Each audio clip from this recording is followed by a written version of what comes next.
성도 여러분, 안녕하셨습니까? 지난밤에도 함께하신 주님의 귀하신 은혜가 우리 모든 분들과 함께하시기를 간절히 축원합니다.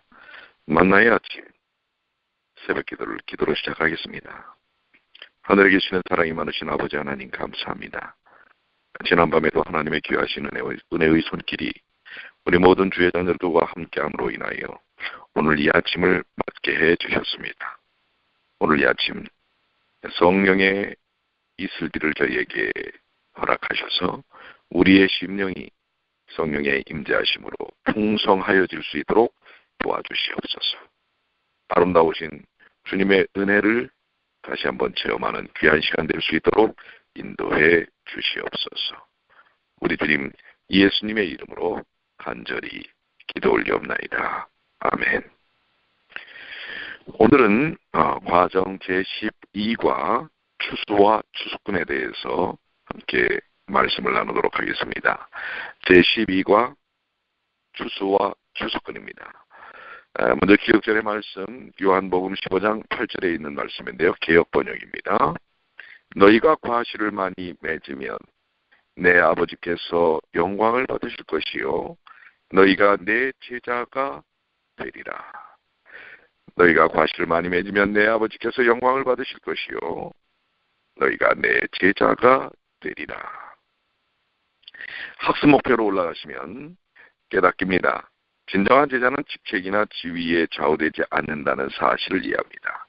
그렇습니다. 진정한 제자는 그 어떤 위치나 직책에 의해서 그 사역이 이루어지는 게 아니라고 하는 것이죠.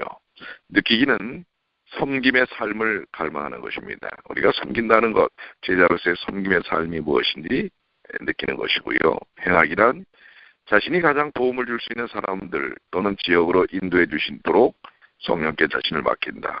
우리의 사역이 성령의 인도하심을 통해 이루어질 수 있도록 어디든지 어떠한 상황이든지 이루어질 수 있도록 성령께 우리 자신을 맡기는 삶이 필요하다고 하는 것입니다.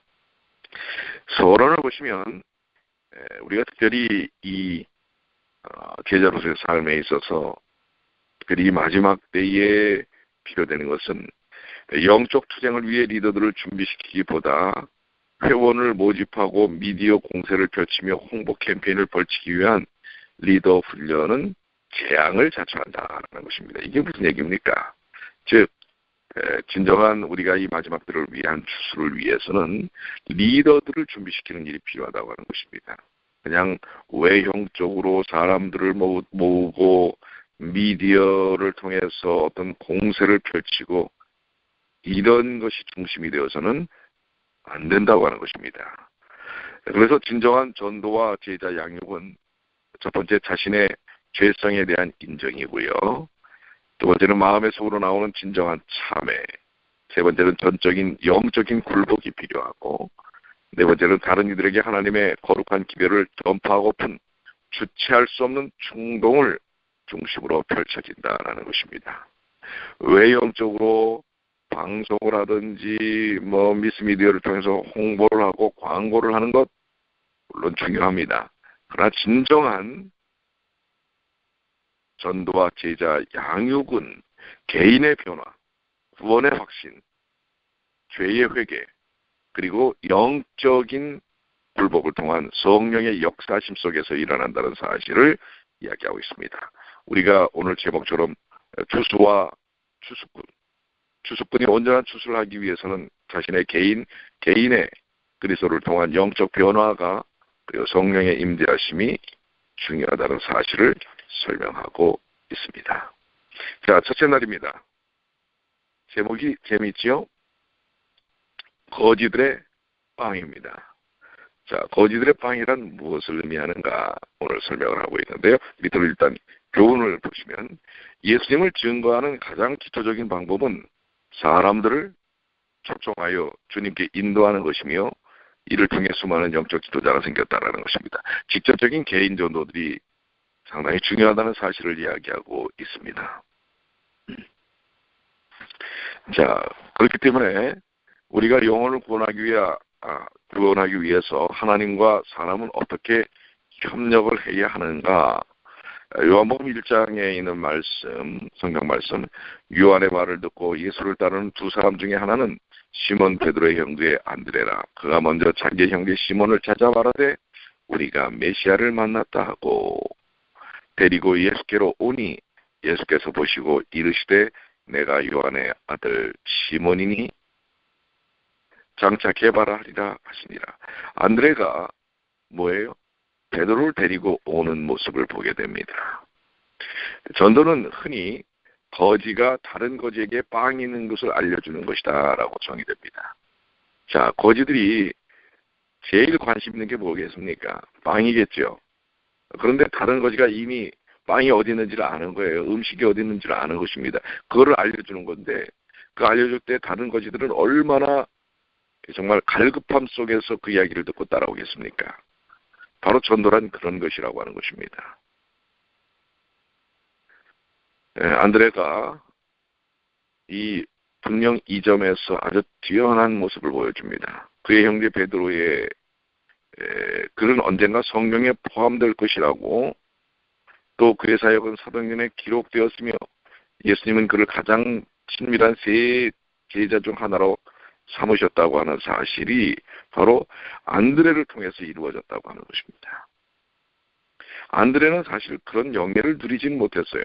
그럼에도 사람들을 주께로 인도하라는 그리스도의 단순한 명령을 따랐기 때문에 그는 특별한 역할을 하게 되고 그 사역의 결과를 낳게 된다고 하는 것입니다. 바로 안드레는 거지가 다른 거지에게 빵을 알려주는 것과 같은 그런 일을 한 것입니다. 자, 우리도 우리에게 이미 주어진 구원의 그 기쁨과 은혜의 역사를 통해서 다른 사람들에게 그 귀한 빵을 전해주는, 빵이 어디 있는지를 알려주는 그 사역이 필요하지 않겠습니까? 그것은 우리가 이미 받은 구원의 기쁨과 확신을 나눠주고 증거하는 것이라는 것 기억하시게 되길 바라고요. 묵상입니다. 여러분은 사람들을 초청할 때 성령께서 어떻게 도우실 것이라고 믿습니까? 사실 전도는 전적인 성령의 역사십니다. 그렇기 때문에 성령께 내 자신을 맡기지 아니하면 안 된다고 하는 것입니다. 그 일을 위해서 여러분들끼리 묵상을 해보시고요. 적용입니다. 여러분이 포기하지 않고 소그룹 또는 교회로 초청해야 할 친구 또는 이웃은 누구입니까?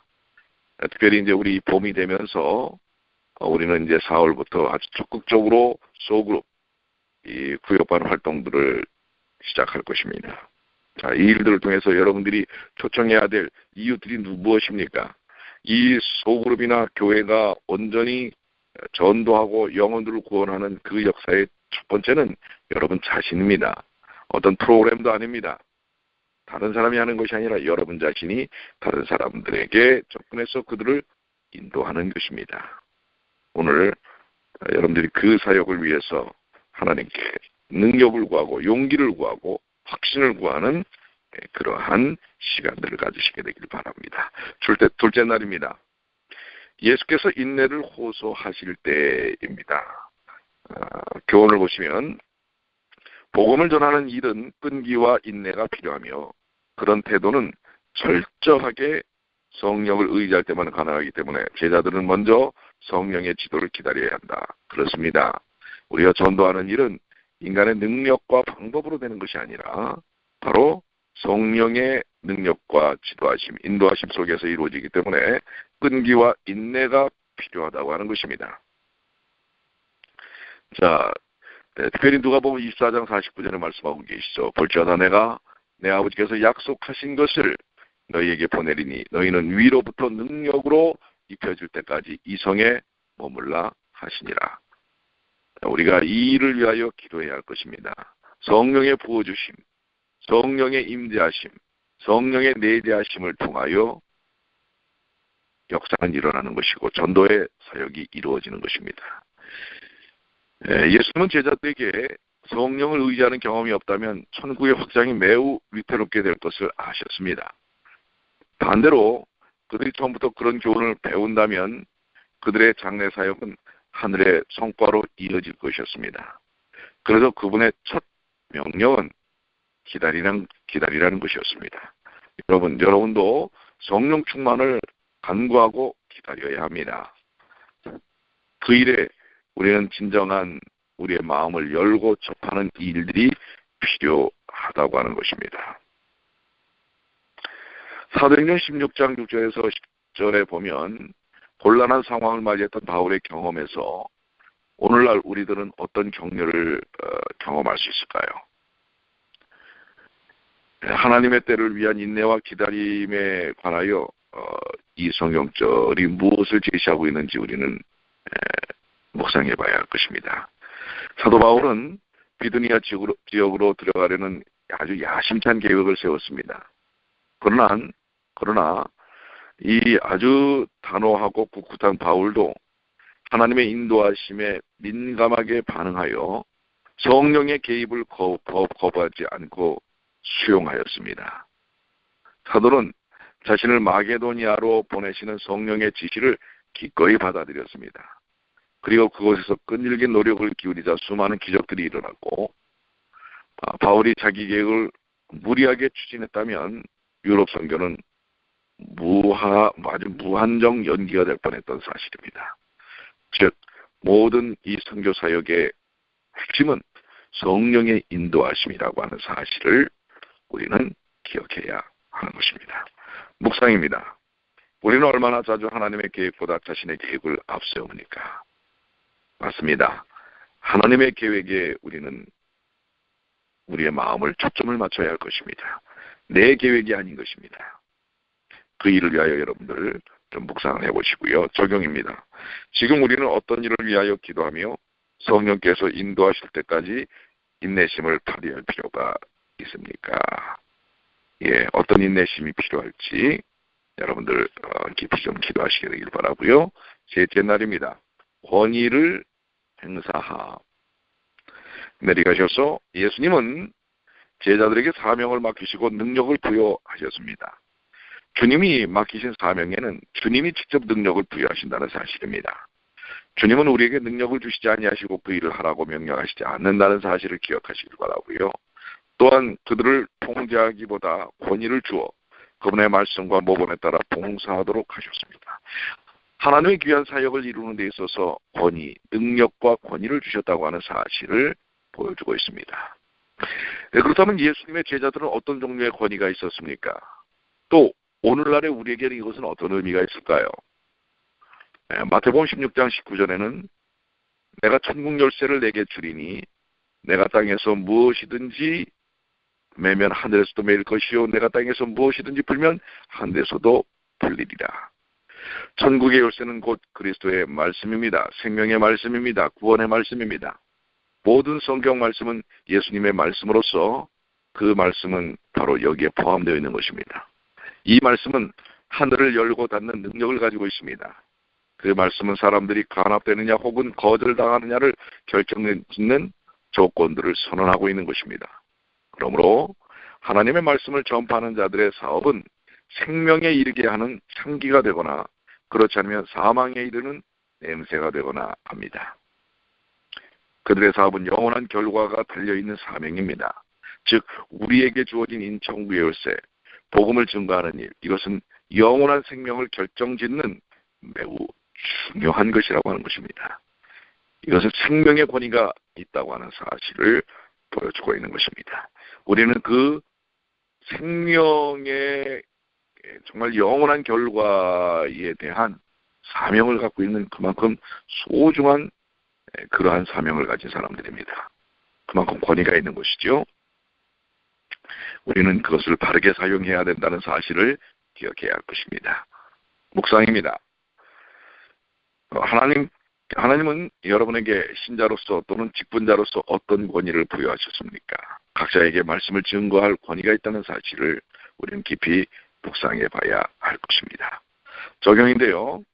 여러분은 어떤 원칙을 가지고 자신에게 부여된 권위를 행사해야 합니까? 우리가 나름대로 우리에게 주어진 이 복음에 대하여 바른 권위를 갖고 다루고 증거해야 될 내용을 설명하고 있는 것입니다. 넷째 날입니다. 추수를 위한 일꾼이죠. 자, 밑으로 내려가셔서 교훈입니다. 교회는 내적 연합과 유지를 위해 많은 노력을 기울이지만 예수님은 영혼을 추수할 일꾼을 더 많이 필요로 하신다. 이 말씀이 무엇일까요? 실질적으로 오늘날의 많은 교회들이 유지형 교회들이 많습니다. 그저 교회만 유지하다가 점점 더 소멸되어 가는 것입니다. 그런데 하나님께서 이 교회를 세우신 목적은 뭐냐면 내적인 연합과 유지만을 위해서가 아니라 바로 사람들, 영혼들을 향하여 하나님의 복음을 증거하기 위하여 교회를 세우셨고 그 일을 위해 교회 안에서 추수할 일꾼들을 더 많이 양육시키고 훈련시켜서 내보내는 일을 교회에서 해야 한다고 하는 것입니다. 여러분들 한번 생각해 보실 필요가 있어요. 그래서 오늘날 우리의 교회들이 양육을 하는 교회인지 그저 유지만 하는 받아먹는 교회인지 받고 나누려고 하는 교회인지 생각해 봐야 합니다. 이 교회의 몸체 자체가 그저 외향적으로만 커져서 교회를 유지하는 데도 허덕이는 그런 인생을 사는, 어떻게 보면 영적 비만에 걸려 있는 것입니다. 그런데 우리는 그래서 기동력이 없습니다.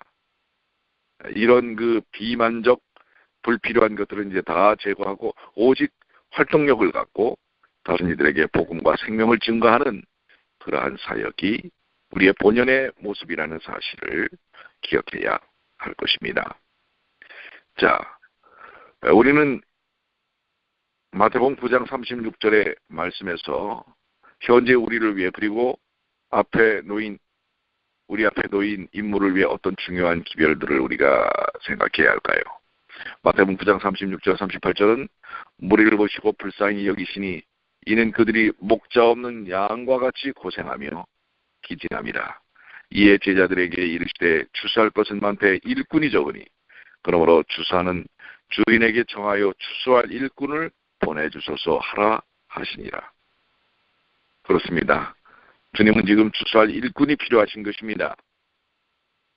그저 집안에 모여서 옹기종기 우리끼리만 잘 사는 사람들이 아니라 지금 밖에 들에 널려있는 익은 곡식들을 걷어들이는 추수할 일꾼들, 활동력을 가진 일꾼들을 필요로 한다는 사실입니다. 오늘 이 일을 위해 우리는 깊이 우리 자신을 누구에게 매개해야 할지 생각해야 할 것입니다. 그리스도인들은 동료 신자들과의 교제를 갈망하며 함께 무리를 짓지만 세상에서 추수를 기다리는 자들을 보지 못하고 지나칠 때가 너무나 많은 것입니다. 우리들끼리는 너무 좋습니다. 사실 그것도 잘 어떤 면은 좋지 않을 때도 많지요. 우리들끼리 복잡되니까 그 안엔 다툼이 있고 시기가 있고 질투가 있습니다. 우리는 우리의 영적 방향성을 밖으로 돌려야 할 것입니다. 죽어가는 영혼들에 대한 거룩한 책임감을 인식해야 합니다. 우리는 그것을 때때로 놓치고 교회의 일, 공공의 의무, 건물 관리 그리고 현상 유지를 위해 그냥 여러 계획들에 우리는 분주할 수가 있다고 하는 것입니다. 이것은 우리 본연의 모습은 아니라고 하는 사실을 이야기하고 있죠. 우리는 추수할 일꾼으로 서야 합니다. 목사입니다. 여러분은 어떻게 추수할 일꾼의 역할을 감당하고 있습니까? 영혼을 구원하기 위해서는 우리가 해야 할 일들이 꽤 많지요. 그런데 예수님은 우리에게 당장 이 일을 분배하기보다 먼저 더 많은 목자와 일꾼이 필요하다는 사실을 지적합니다. 다시 말해서 이 일은 소수의 일꾼이 개인적인 노력으로 마칠 수 있는 일이 아니기도 합니다. 그렇기 때문에 우리는 일꾼들을 양성하는 일이 필요합니다. 예수님은 목자와 일꾼들을 양성하고 재생산하는 방식으로만 추수가 끝나리라는 사실을 보여주셨습니다. 그러다고 앉아서 제자 양성만 외치라는 의미는 결코 아니죠. 우리는 영혼을 수확하는 일과 새로운 제자와 리더를 양육하는 노력을 병행하는 방법을 알아야 합니다. 교회를 유지시키기 위한 사역이 아니라 교회를 통하여 수많은 영혼들을 구원하는 추수하는 일꾼으로 서야 한다는 사실입니다. 적용입니다. 어떻게 하면 교회의 영적 공동체를 유지하고 동시에 활발한 추수 활동을 전개할 수 있을까요? 그 일에 여러분은 어떤 역할이 감당되어져야 할지 생각해 보시게 되기를 바랍니다. 다섯째 날입니다. 잃었다가 다시 찾음. 교훈으로 내려가시면 예수님은 타락한 죄인들을 묘사할 수 있는 다른 표현보다 잃은이라는 표현을 선호하시므로 비난보다는 동정하고 구원해야 할 책임을 강조하셨다라고 말씀하고 있습니다. 잃은, 사실 우리 이 세상에 얼마나 많은 구원받아야 할 사람들이 있습니까? 근데 그들을 주님은 잃은 영혼이라고 얘기합니다. 그것은 다시 찾아야 하겠다는 갈망이 담겨져 있는 것이 아니겠습니까? 예수님께서 지상봉사 기간 동안에 어떤 잃은 자들을 찾으셨습니까? 누가복음 15장 4절에 보면 너희 중에 어떤 사람이 양 100마리가 있는데 그 중에 하나를 잃으면 99마리를 들에 두고 그 잃은 것을 찾아내기까지 찾아다니지 않겠느냐. 바로 그런 심정으로 잃은 영혼들을 찾으시는 게 예수님의 마음입니다. 그리고 우리에게 주신 마음입니다. 예수님은 교훈과 모본을 통해 제자들로 하여금 죄인들을, 심지어는 장녀와 세리 같은 그러한 사람들과도 교제하고 또 접하도록 가르치셨습니다. 그들이 어떻게 온 세상을 제자로 삼을 수 있을까요? 그분의 가르침은 종종 이러한 죄인들에게 집중되었습니다. 예수님이 그들을 잃은 자로 여기셨다는 사실은 그분이 얼마나 자비로운 분인지 증명하고 있습니다. 예수님은 그들을 반역적인 무리 또는 타락한 자들로 여기실 수도 있었습니다. 그러나 그분은 잃은 자라는 표현을 통하여 그들을 심히 애틋하게 여기셨고 사랑하셨다고 하는 사실입니다. 그것이 바로 영혼들을 향한 주님의 관심이고 오늘 우리의 관심이 되어야 할 것입니다. 뜨거운 사랑의 열정으로 그들을 찾아가야 합니다. 우리가 찾아야 할 잃은 자들은 누구입니까? 그리고 우리는 어떻게 그들에게 다가설까요?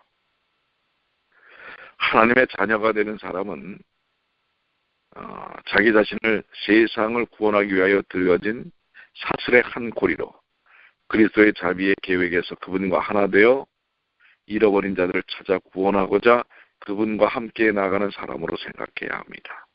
우리는 바로 세상에 잃어버린 자들을 구원하는 연결 사슬이 되어야 한다는 사실입니다. 오늘 우리에게 주어진 사명은 분명합니다. 나만 잘 믿고 내 가족만 잘 믿고 구원받는 것이 아니라 우리를 추수할 일꾼으로 삼으셨다는 사실입니다. 특별히 이 마지막 때를 위해서는 더더욱 그 사명이 중대합니다. 우리에게 맡겨진 사명을 통해서 하나님은 이제 이 세상에서의 모든 사역을 마치려고 합니다. 사랑하는 성도 여러분, 오늘 우리는 이제 분연히 일어나야 합니다. 나는 늙고 병들고 힘없어서 아무것도 할 것이 없다고 생각하는 죽은 영적인 생각부터 버려야 합니다. 우리는 다 연약한 사람입니다. 그렇기 때문에 처음에 뭐라고 말씀하셨어요? 성령의 역사를 기다리라고 하는 것입니다. 성령을 구해야 합니다. 우리가 전도하는 일, 다른 사람을 구원하는 일은 내 능력과 방법으로 되는 것이 아니라고 했지요. 성령의 능력으로 되는 것입니다. 그렇기 때문에 성령께 내 자신을 맡기고요. 그리고 그것은 분명히 여러분과 저의 일입니다. 다른 사람의 일이 아닙니다. 목사들만의 일이 아닙니다. 장로님들만의 일이 아닙니다. 그건 바로 여러분의 일이고 내 일인 것입니다. 내가 해야 할 사역이라는 사실입니다. 그 일을 여러분들 기억하시면서 내가 어떻게 그들에게 다가설 수 있는지 하나님께 구하시게 되길 바랍니다. 그 일을 위하여 여러분들은 하나님께서 풍성한 은혜를 주셨고 기회를 주셨고 시간을 주셨고 건강을 주셨고 재정을 주셨다는 사실입니다. 우리는 그것을 위해 이제 그 사명을 위해 살아야 할 것입니다. 여러분 추수꾼이 되십시오.